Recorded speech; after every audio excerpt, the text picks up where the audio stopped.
Assalamualaikum warahmatullahi wabarakatuh. Salam sejahtera untuk kita semua.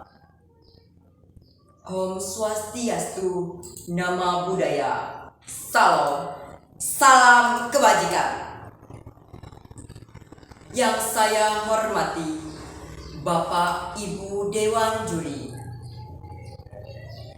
dan rekan-rekan seperjuangan yang saya cintai. Pertama-tama, mari kita panjatkan puja dan puji syukur kehadirat Allah SWT yang telah memberikan kita beribu-ribu nikmat, di antaranya nikmat sehat walafiat. Salawat serta salam tak lupa kita panjatkan kepada Nabi kita, Nabi besar Muhammad SAW, yang telah membawa umat Islam dari zaman ke-8 hingga zaman terang benderang seperti saat ini. Saudara-saudaraku, izinkan saya, Agung Rizky Oganda, perwakilan lomba pidato dari SMP Negeri 1 Madang Sub 1 dengan tema pentingnya paradigma nasionalisme, cinta tanah air bagi pelajar generasi milenial. Hadirin yang berbahagia, berbicara tentang generasi milenial yang kerap kita sapa dengan pemuda. Masa yang hebat, masa yang tepat. Pemuda memiliki fisik dan mental yang kuat. Pemuda laksana bara api yang berkobar. Pemuda juga memiliki wawasan, potensi, dan pesona yang sangat luar biasa, bahkan patut untuk dibanggakan. Kita pernah mendengar proklamator kita, Bung Karno, pernah berkata, "Beri aku 10 orang pemuda, niscaya akan aku guncangkan dunia ini." Ketika kita mendengar kata-kata itu, apa yang terlintas? Bahwa semangat nasionalisme berjuang masih terus berkobar. Pidato tersebut menunjukkan peran penting pemuda bagi kemajuan suatu bangsa. Jangan pernah kita lupa kalau Indonesia bisa merdeka dimulai dari keberanian para pemuda dalam peristiwa Rengas Dengklok. Tidak salah juga pada tahun 1928 Sumpah Pemuda diikrarkan untuk membangkitkan rasa nasionalisme demi kemerdekaan bangsa Indonesia. Saudara-saudaraku, seperti yang kalian ketahui, saat ini kita masuk ke zaman milenial. Tidak ada penjajahan yang menumpahkan banyak darah. Tidak ada yang menggunakan ujung pedang. Tetapi otak dan pikiran kita lah yang dijajah. Penjajah teknologi, penjajah ideologi, dan penjajah moral.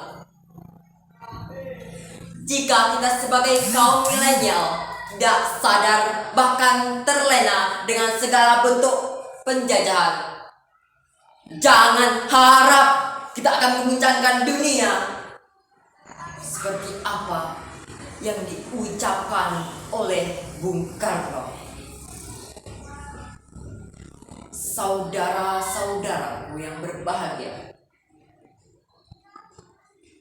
melihat para pahlawan yang dahulu gugur di medan perang untuk membuat Indonesia merdeka, apakah mereka gagal? Apakah mereka menyerah? Tidak. Namun sangat disayangkan, pemuda pada saat ini hanya kehilangan kerusakan akhlak dan moral. Larangan diabaikan, kekerasan di mana-mana, halal dan haram dihantam, dan pergaulan bebas yang merasakan seolah-olah itu perbuatan biasa, padahal itu perbuatan tercela. Siapa yang harus membenarkan perilaku itu? Siapa yang harus membenarkan perilaku itu di masa depan untuk generasi yang akan datang? Ya, kita diri sendirilah yang harus mengubah itu. Sebenarnya besarnya perkembangan teknologi juga banyak hal positif. Jika teknologi digunakan dengan baik dan benar, maka akan menghasilkan kreatif dan aktif dalam berbagai bidang. Hanya saja seharusnya kita bisa memilih mana yang harus dihindarkan dan mana yang harus ditiru. Oleh sebab itu, pemuda yang lahir di era ini harus benar-benar menggunakan teknologi dengan baik dan benar. Jangan hanya menggunakan teknologi hanya untuk bersenang-senang dan tercemari oleh hal yang negatif. Mari kita membangun hal yang positif dan membuat dongkrakan untuk kesadaran yang harus disebarluaskan dengan informasi yang akurat dengan fakta yang ada. Dan juga kita harus cintai tanah air kita, Indonesia merdeka. Demikianlah yang dapat saya sampaikan. Kurang lebihnya mohon maaf. Di kaki gunung ada petani sedang bicara sama bupati. Siapa yang tekun hari ini akan sukses di masa nanti. Saya akhiri, wassalamualaikum warahmatullahi wabarakatuh.